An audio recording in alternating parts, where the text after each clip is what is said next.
अपना चैप्टर है कंसोलिडेशन है। आज अपन कंसोलिडेशन के बारे में थोड़ा सा और स्टडी कर लेते हैं, ठीक है। तो कंसोलिडेशन ऑफ सॉइल का मीनिंग क्या है, सबसे इम्पोर्टेंट है। सबसे पहले आपने इससे पहले एक चैप्टर पढ़ा था कॉम्पैक्शन।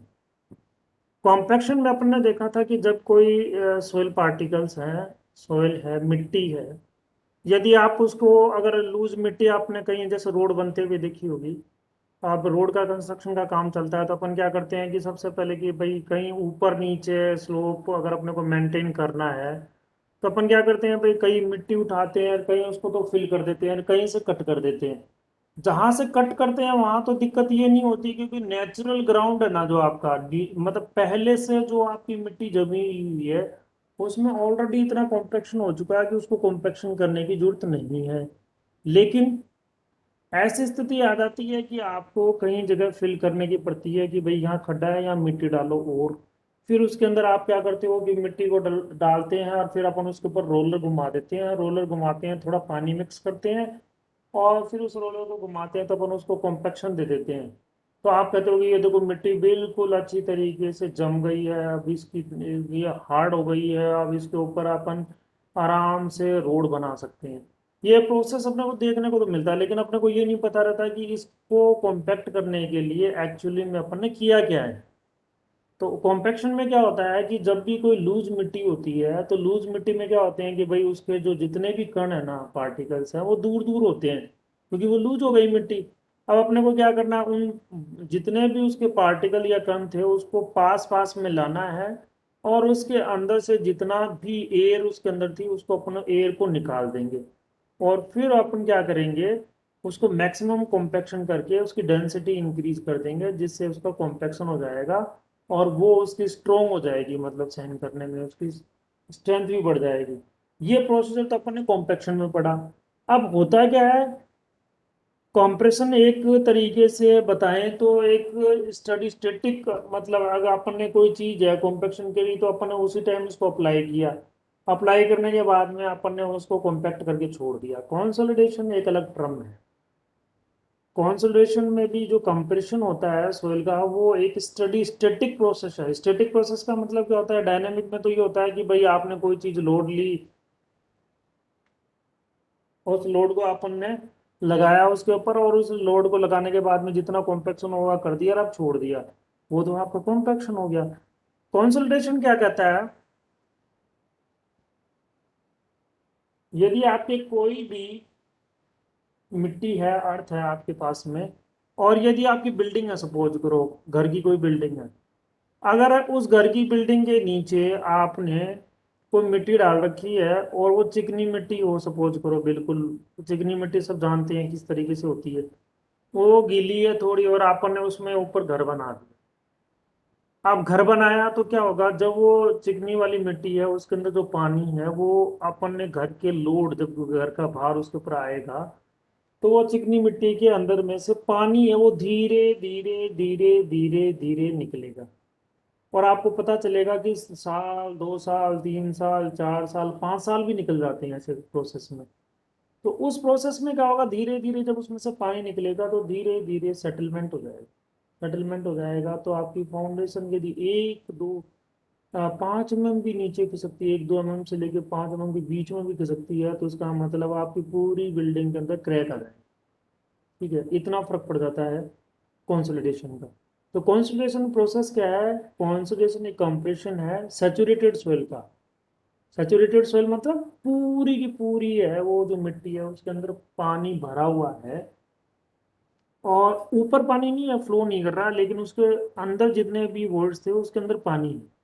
जब अपन ने उसको स्टैटिक लोड लेने कई दिनों तक लोड लगाए रखा तो उस लोड के कारण क्या हुआ, एक प्रेशर बना और उस प्रेशर से क्या हुआ कि आपका एक कंसोलिडेशन स्टार्ट हुआ और उस वोइड्स के अंदर से पानी बाहर निकल गया।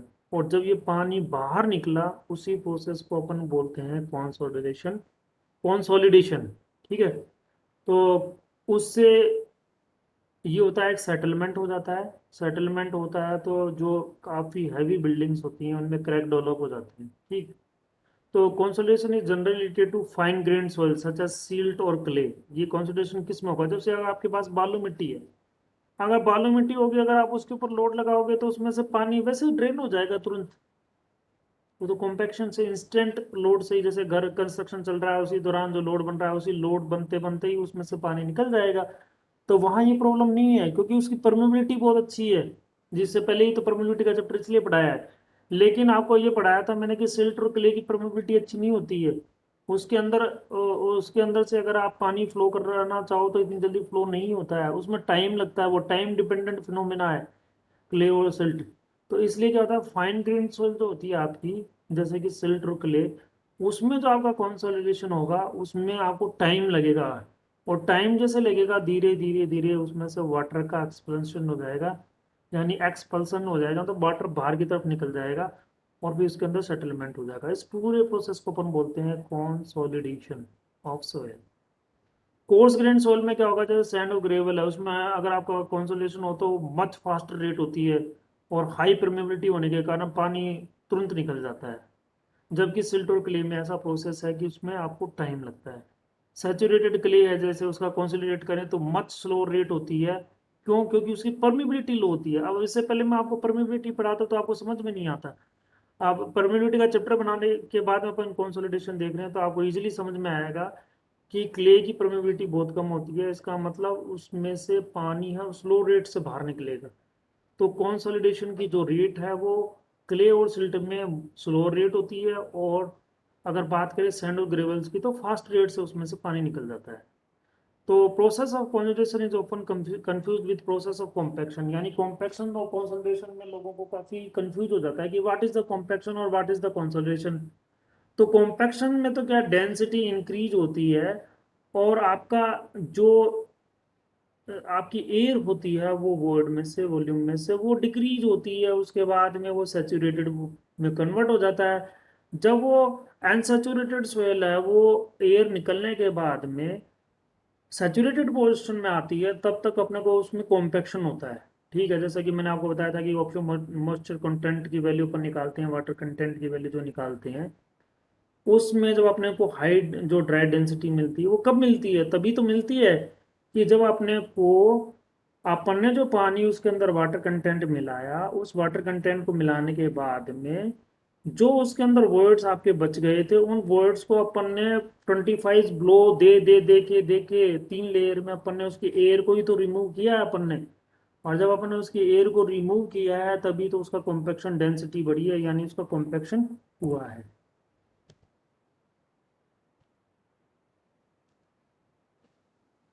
तो कंसंट्रेशन है वो एक टाइम रिलेटेड फिनोमिना है, जैसा कि मैंने आपको बताया है। और इसके अंदर अपन देखें तो इंक्रीज डेंसिटी, इनकी इसके अंदर भी इंक्रीज डेंसिटी तो होती है, लेकिन सैचुरेटेड स्लो है उसके अंदर वाटर का बाहर निकलने का प्रोसेस है, वही कंसोलिडेशन कहलाता है। कॉम्पैक्शन और कंसोलिडेशन में ये फर्क है। जैसे कि अगर अपन इस डायग्राम से समझे तो जैसे सपोज करो एक सोइल के अंदर एक सॉलिड का पार्ट होता है, वाटर पार्ट होता है, एयर होता है। ये 3 फेज डायग्राम है सोइल का। 3 फेज डायग्राम का मतलब एयर वाटर और सॉलिड के कॉम्बिनेशन से अपन देखें तो 3 फेज का डायग्राम मिलता है सोइल का। यदि उसके अंदर अपन उसका वॉल्यूम रिडक्शन कर दें तो एयर कम हो जाएगी, फिर उसके अंदर वाटर एयर थोड़ी कम मिलेगी, फिर वाटर फिर सॉलिड होगा। अब उस एयर के अंदर अगर अपन फिर वाटर भर दें, यानी सॉरी, जब अपन इस एयर को कम कर रहे हैं इसका मतलब अपन कॉम्पेक्शन कर रहे हैं। लेकिन अपन ने शुरू में ही इस सॉलिड के अंदर एयर की जगह पूरा वाटर भर दिया, यानी ये एयर वाला जो पोर्शन था उसमें भी अपन ने वाटर भर दिया। तो अपने को क्या मिला कि वाटर भरने के बाद अब उसके अंदर एयर नहीं है। अब इसका अगर वॉल्यूम रिडक्शन करते हो तो इसमें से वाटर ही बाहर निकलेगा, और यदि ये वाटर बाहर निकलता है तो इसका मतलब ये कॉन्सोलिडेशन है। कॉन्सोलिडेशन है वो अब 3 प्रोसेस से माना जाता है कि इनिशियल कॉन्सोलिडेशन, एक प्राइमरी कॉन्सोलिडेशन और एक सेकेंडरी कॉन्सोलिडेशन। यानी इसको अपन को 3 भाग में डिवाइड कर सकते हैं।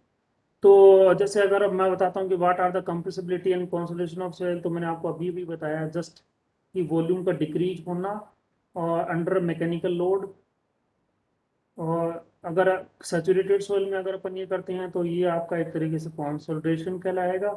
और यदि इसी से अगर ये आपका इसमें वाटर है, वो सोइल के वर्ड्स के फॉर्म में, सोइल के वर्ड्स में जो वाटर है वो बाहर निकल के आएगा, तो एक कंसोलिडेशन का प्रोसेस हो जाएगा। और इसी में अगर बात करें कंप्रेसिबिलिटी क्या है, कंप्रेसिबिलिटी का मतलब क्या है कि सोयल है वो उसका वॉल्यूम डिक्रीज हो रहा है अंडर वाटर, भरे हुए में वाटर में।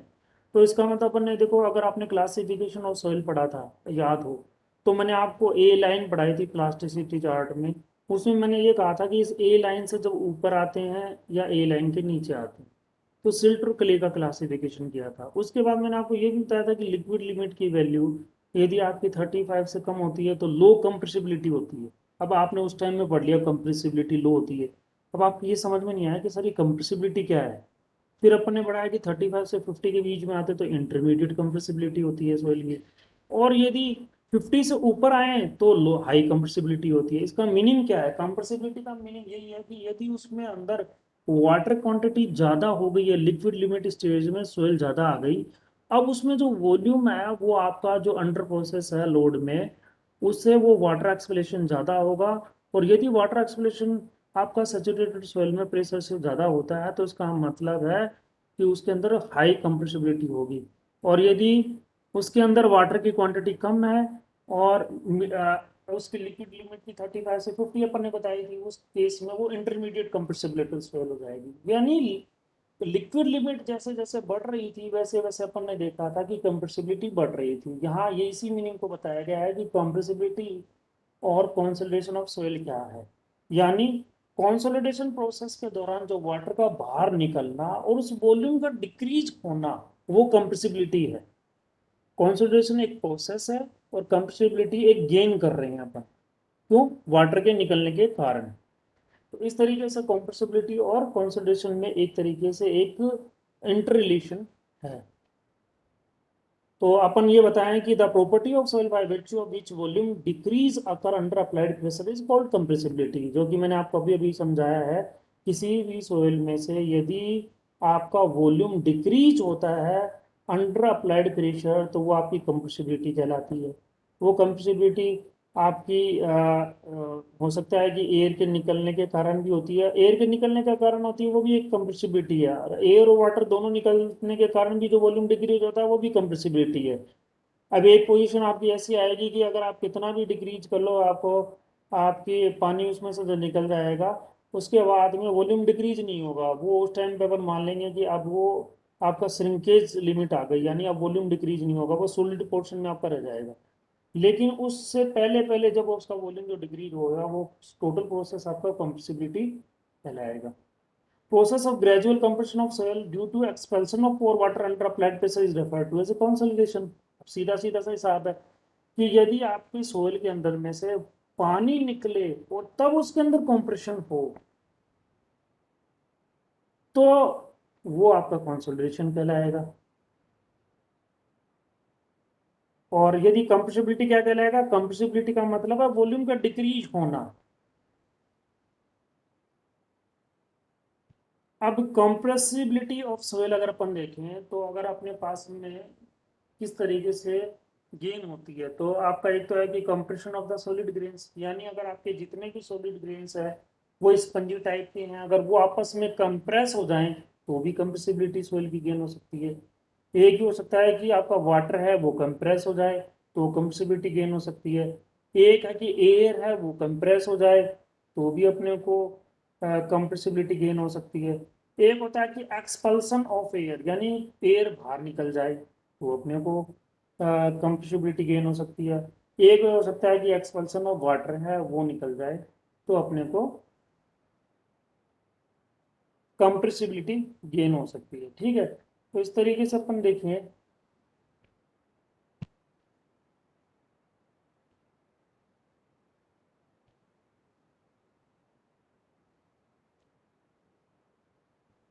ये कॉम्पैक्शन और कॉन्सर्वेशन का एक प्रोसेस है जिसमें अपन ने डिफरेंस है। तो कई बार आपके एग्जाम में जैसे 8 डिफरेंस मैंने यहाँ लिख रखे हैं, कई बार आपके एग्जाम में पूछ लिया जाता है कि what is the difference between compaction और कंसोलिडेशन।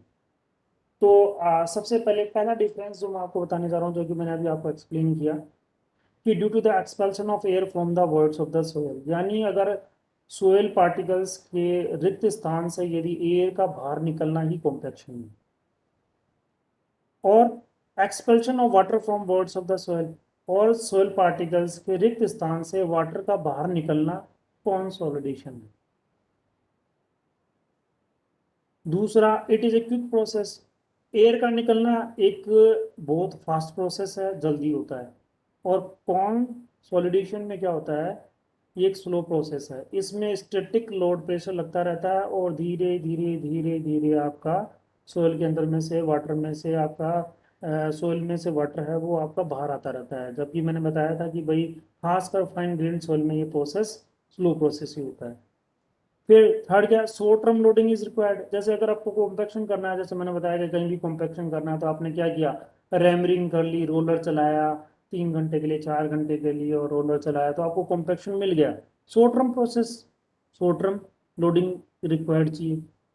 जबकि कंसोलिडेशन के लिए लॉन्ग टर्म लोडिंग रिक्वायर चाहिए। अगर आपको उसमें से वाटर को बाहर निकालना है वोर्ड्स के अंदर से, तो आपको लोडिंग है वो आपकी जब तक लगी रहेगी तो एक लंबे समय के बाद ऐसा होगा कि उसके अंदर में से पानी है और जो वाटर है वोर्ड में से सोल में से बाहर निकलेगा। तो एक लॉन्ग टर्म प्रोसेस है।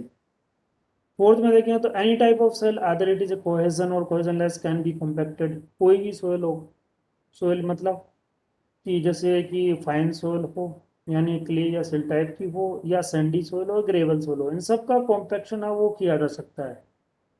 लेकिन कंसोलिडेशन है वो कोहेसिव सोल में ही अप्लाई किया जा सकता है जिसकी लो परमेबिलिटी होती है।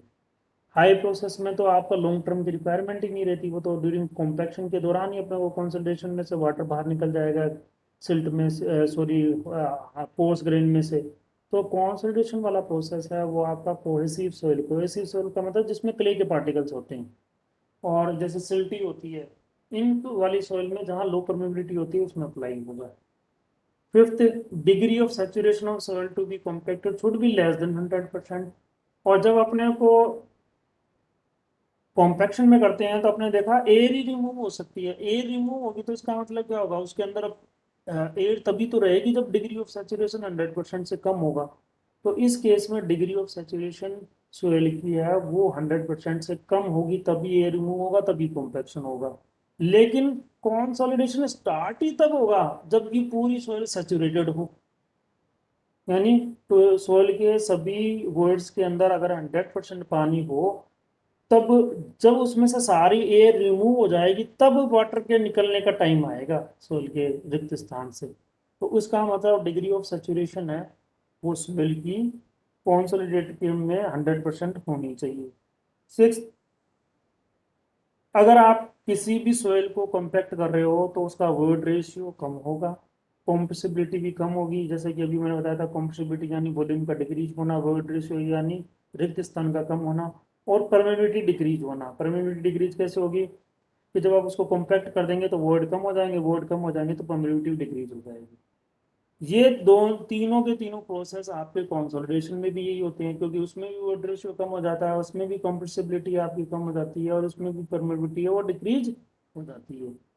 सेवंथ बात करें, compaction is done purposely in order to get maximum dry density of soil.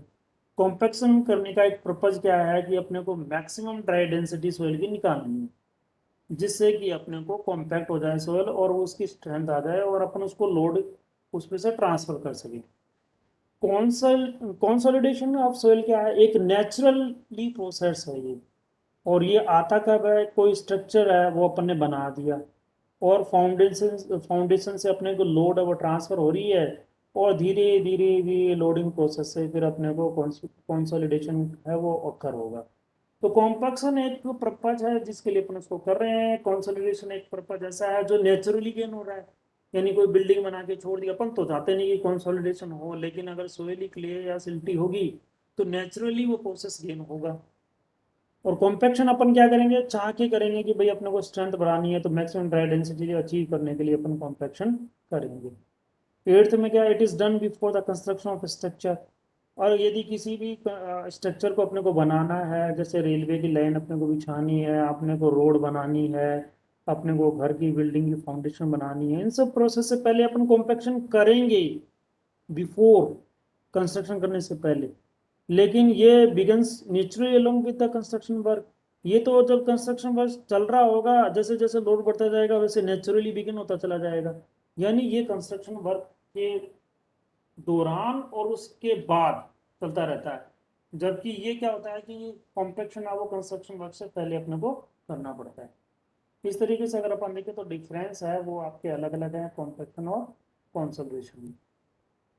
बात करें कंसोलिडेशन की, जैसे मैंने आपको बताया कि ये 3 टाइप्स के होते हैं। इनिशियल कंप्रेशन क्या होता है, प्राइमरी कंसोलिडेशन क्या होता है, सेकेंडरी कंसोलिडेशन क्या होता है। तो इनिशियल कंसोलिडेशन की बात करें तो कई बार क्या होता है कि कई बार अपने को सोयल है वो 100% सेचुरेटेड नहीं मिलती है, पार्सली सेचुरेटेड सोयल आपको मिलती है। पार्सली सेचुरेटेड सोयल में जैसे ही अगर स्टार्टिंग में जैसे लोड आपके ऊपर उसके ऊपर आता है तो उसके अंदर से जो बची जो एयर होती है जो कि 100% सेचुरेटेड होने से पहले रहती है, वो एयर आपकी वो बाहर निकलती है और थोड़ा सा वॉल्यूम में आपका डिक्रीज होता है कंप्रेशन ऑफ सॉलिड पार्टिकल्स के कारण। इस दौरान अपन देखते हैं कि जो वॉल्यूम है सोइल का just after application of load है वो स्टार्ट हो जाता है। तो इस जस्ट आफ्टर जो स्टार्ट होता है उसको अपन बोलते हैं इनिशियल कंसोलिडेशन और इनिशियल कंप्रेशन। कब स्टार्ट हुआ, पार्सली सेचुरेटेड सोइल है, 100% सेचुरेटेड सोइल नहीं है, उसके दौरान आपका एयर है वो रिमूव होकर बाहर निकलेगा, उससे जो वॉल्यूम डिक्रीज होगा सोइल का, और वॉल्यूम डिक्रीज होगा तो एक्सपल्शन ऑफ और कंप्रेशन ऑफ जो वर्ड्स है उसके दौरान अपने को ये गेन होगा। तो ये कब स्टार्ट होगा, reduction just after the load applied. जैसे एप्लीकेशन ऑफ लोड होगा ये प्रोसेस स्टार्ट हो जाएगा, तो इसलिए इसको अपन इनिशियल मानते हैं कि इनिशियल कंप्रेशन है। और ये कब होगा, वो कब, जैसे सैचुरेटेड सोयल है आपकी इनिशियल कंसोलिडेशन है, उसमें आपको क्या होगा कि अगर आपकी सैचुरेटेड सोयल हो जाती है तो आपके सॉलिड पार्टिकल्स हैं वो भी कंप्रेस होते हैं सैचुरेटेड की सोइल में, क्योंकि उसके अंदर भी क्या होता है मॉइस्चर आने के बाद अगर वो थोड़े से अगर बल्की हो जाती हैं तो अगर उसके ऊपर लोड लगाएंगे तो कंप्रेस हो जाएंगे। तो compression due to compression of solid particles और due to expulsion of air, यानी एयर का बाहर निकलना और सॉलिड पार्टिकल्स का कंप्रेशन होना, इन दोनों प्रोसेस से अपने को इनिशियल कंप्रेशन मिलता है। इनिशियल कंप्रेशन भी बोल देते हैं और इनिशियल कंसोलिडेशन भी बोलते हैं। सेकंड क्या है, प्राइमरी कंसोलिडेशन। प्राइमरी कंसोलिडेशन में क्या होगा, जैसे अपन ने इनिशियल कंसोलिडेशन कंप्लीट हुआ और अपने वॉल्यूम डिक्रीज हो गया और अपन ने देखा कि उसके अंदर से एयर निकल गई। अब जैसे एयर निकली तो अब किसकी बारी है, वाटर की बारी है वर्ड्स के अंदर से। तो जैसे ही सोयल सेचुरेटेड सोयल हो जाएगी, जैसे ही अगर उसमें से हल्की सी एयर निकल गई और कुछ सॉलिड पार्टिकल्स है वो उसके कंप्रेस हुए, तो उसके बाद में आपका प्रेशर अप्लाई होता रहेगा। जैसे जैसे प्रेशर बढ़ेगा वैसे वैसे आपका वाटर के ऊपर आपका प्रेशर बढ़ जाएगा। और वाटर के ऊपर जैसे प्रेशर बढ़ता है तो अपन उसको बोलते हैं पोर वाटर प्रेशर। पोर वाटर प्रेशर का मतलब कि वर्ड्स के अंदर जो वाटर है उसके ऊपर प्रेशर क्रिएट हो गया। अब जैसे ही पोर वाटर प्रेशर बढ़ेगा वैसे वैसे पानी है वो आपका निकल जाएगा। तो पोर वाटर प्रेशर क्या होता है, पानी के ऊपर लगने वाला प्रेशर। और वो भी कौन सा, वर्ड्स के अंदर जो पानी है उसके ऊपर लगने वाला प्रेशर। ऐसे थोड़ी है कि बाहर आपने पानी रख दिया और आपने उसके ऊपर प्रेशर लगाया और आपने उसको पोर वाटर प्रेशर बोल दिया, नो। पोर वाटर प्रेशर का मतलब क्या हुआ, वर्ड्स के अंदर जो वाटर है और इसके सॉलिड पार्टिकल्स हैं, अगर अपन ने उसको कंप्रेस किया तो सॉलिड पार्टिकल्स ने साइड में से उसको दबाया पानी को, पानी थोड़ा सा कंप्रेस हुआ तो उसके ऊपर प्रेशर बढ़ गया। प्रेशर जैसे बढ़ा तो वो पानी बाहर की तरफ निकलने को स्टार्ट हो जाएगा। एक तरीके से अपन बात करें तो उसमें हाइड्रोलिक ग्रेडियंट है वो डेवलप हो जाएगा और वाटर है वो आपका बाहर की तरफ फ्लो होने लग जाएगा और वॉल्यूम डिक्रीज हो जाएगा। और वॉल्यूम जो डिक्रीज होगा तो अपन इसी प्रोसेस को अपन क्या बोलेंगे, primary consolidation of soil. Fine grain soil में अगर बात करें तो प्राइमरी कंसोलिडेशन अचीव होता है और ये लॉन्ग टाइम तक चलता है। लॉन्ग टाइम मैंने आपको पहले ही बताया कि primary soil, sorry fine grain soil मतलब सिल्टी क्ले में ये प्रोसेस है वो आपका टाइम डिपेंडेंट फिनोमेना है, यानी काफ़ी लंबे टाइम तक चलेगा। और पोस्ट ग्रेन सोयल है तो प्राइमरी कंसोलिडेशन आपको क्विक प्रोसेस से स्टार्ट हो जाएगा और जैसे ही आपकी जैसे जैसे लोड बढ़ा तो हाई परमिबिलिटी के कारण वाटर निकल जाएगा। तो इसको अपन प्राइमरी कंसोलिडेशन बोलेंगे। तो आफ्टर इनिशियल कॉन्सेंट्रेशन अचीव होगा, 100% सैचुरेटेड सोइल होगी तब अचीव होगा। ओवर वाटर प्रेशर आपके ऊपर बढ़ जाएगा जिससे कि हाइड्रोलिक ग्रेडियंट आप सब जानती होगी। आपका हेड लॉस रिडक्शन होने के कारण आपके वर्ड्स में से ऊपर दबाव पड़ता है, तो पानी है वो एक दूसरे पानी को प्रेशर देता है और वो पानी आउट होके बाहर की तरफ निकलता है, जिससे वॉल्यूम का डिक्रीज होगा। इसी प्रोसेस को अपन प्राइमरी कंसोलिडेशन बोलेंगे। प्राइमरी कंसोलिडेशन है वो आपका फाइन सोइल में स्लो प्रोसेस से होगा। और यदि आपकी सोइल है वो आपकी ग्रेन साइज की है, परमेबिलिटी उसकी हाई है, तो इसका मतलब उस प्राइमरी कंसोलिडेशन उसमें फास्ट हो जाएगा। बात करें सेकेंडरी कंसोलिडेशन की, तो जैसे ही आपका वॉल्यूम रिडक्शन होता है वेरी स्लो रेट से, तो जैसे कि अपन ने देखा कि प्राइमरी कंसोलिडेशन में भी लॉन्ग टाइम प्रोसेस है, सेकेंडरी कंसोलिडेशन भी क्या होता है कि एक लॉन्ग टाइम प्रोसेस है।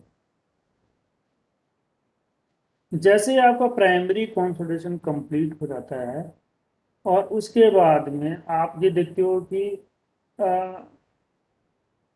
काफी कुछ पानी उसमें से स्लो रेट से बाहर निकल जाता है और हाइड्रोलिक प्रेशर डेवलप होता है, जिससे कि आपका फुल्ली पानी है वो आपका बाहर निकल जाता है, प्राइमरी कंसोलिडेशन आपका कंप्लीट हो जाता है। उसके बाद में एडिशनल रिडक्शन यदि कोई वॉल्यूम में होता है सोइल के अंदर, तो वो कहलाएगा सेकेंडरी कंसोलिडेशन। और ये सेकेंडरी कंसोलिडेशन कौन से टाइप की सोइल में होगा? पीट एंड सॉफ्ट ऑर्गेनिक सॉइल। आपकी जो Pitt's and soft organic soil है उसमें सेकेंडरी कॉन्सेंट्रेशन अचीव होगा। उसमें हो सकता है कि उसके पार्टिकल्स हैं वो ज़्यादा पानी निकलने के बाद में फिर कंप्रेस हों उसके पार्टिकल्स, और कंप्रेस होंगे तो इसका मतलब है लॉन्ग टाइम, आपके जब पानी भी लॉन्ग टाइम बाद ही निकलेगा, रिडक्शन होगा, उसके बाद अगर आपका एडिशनल रिडक्शन होता है और वो खासकर कौन सी सॉइल में होगा? Peat and soft organic clay, इनमें ये आपका रिडक्शन होगा, उसको अपन बोलेंगे सेकेंडरी कंसोलिडेशन। तो यहाँ तक आपको सबको समझ में आ गया क्या इजीली तरीके से?